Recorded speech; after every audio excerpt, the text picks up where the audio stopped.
This is my version of an aggressive bowl cut on that client who's watched a bit too much Peaky Blinders. As well as buying himself an ill-fitting sixpence, he's also adapted that cocky, don't give a fuck it's closing time type of attitude, as he demonstrates by walking in and sitting down in silence. What are we doing then, mate?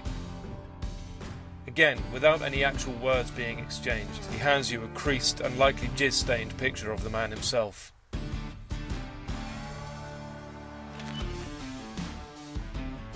So without further ado, you take the blinder bowl, place it on his head, grab the ghosts and set in that nice blunt line all the way around his head, using the bowl just as a guide. You can finish it off by eye afterwards if needs be.